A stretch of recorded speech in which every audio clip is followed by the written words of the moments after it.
we don't know what this period is going to mean, right, for artists, for anybody, whether it's going to be an enclosed, dissociated, or it's going to provide compost for very fertile times for people. I was here on the 18th of March. And then I wasn't here for 7 weeks. And then when I came back again on Monday and I finished that picture, which is on the floor, I couldn't have done that at home. I couldn't. You know, I need the physical. Yeah, the physicality. It's not me, you know, doing like 18 inches or not. It's really not me. I think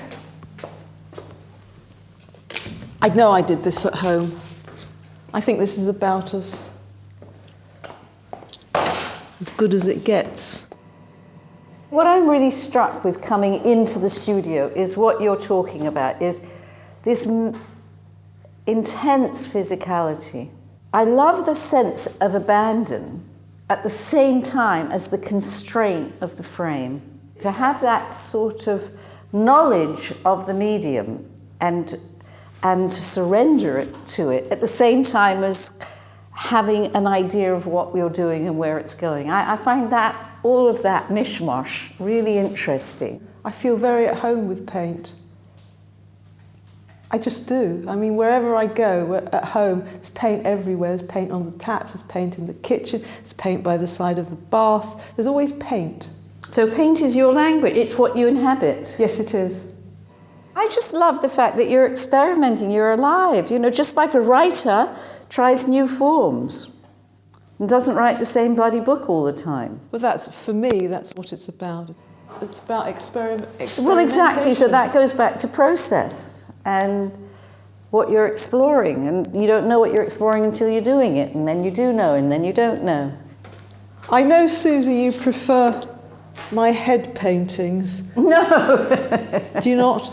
I know it was your head paintings that brought your work to my attention. It speaks to the subject of my work, which is people in pain, people in agony.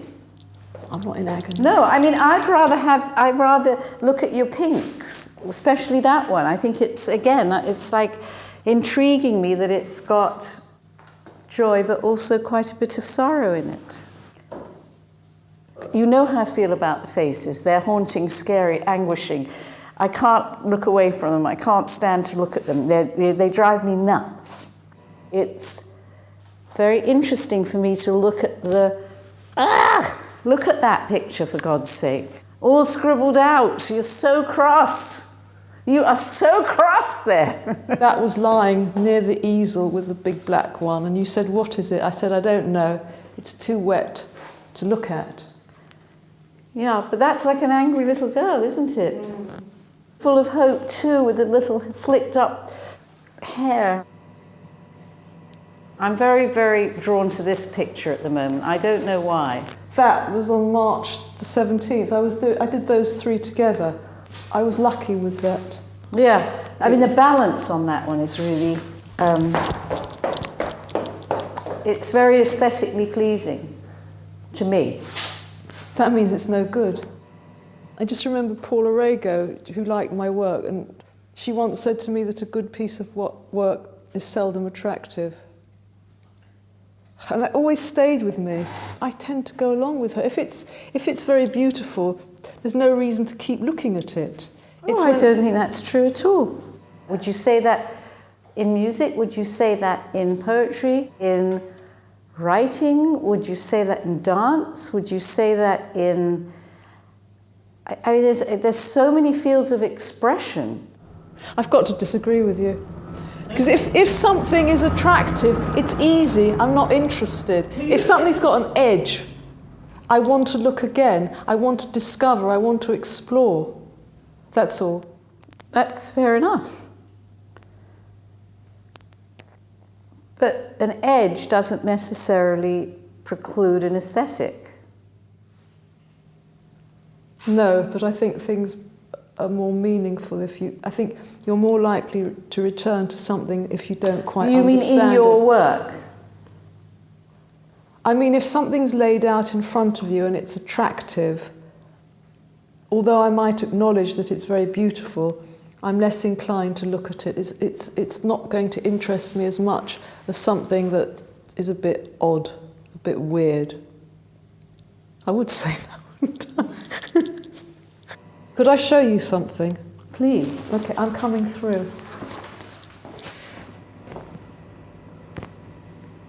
Out of interest, this is an attractive painting. This is an attractive painting. Yes and no. It's not the most interesting thing in the studio to me. Exactly. That's my point. Can you say what you feel? Yes, I can, but it's very different. When I look at the heads, I find them emotionally upsetting. I do, I really do.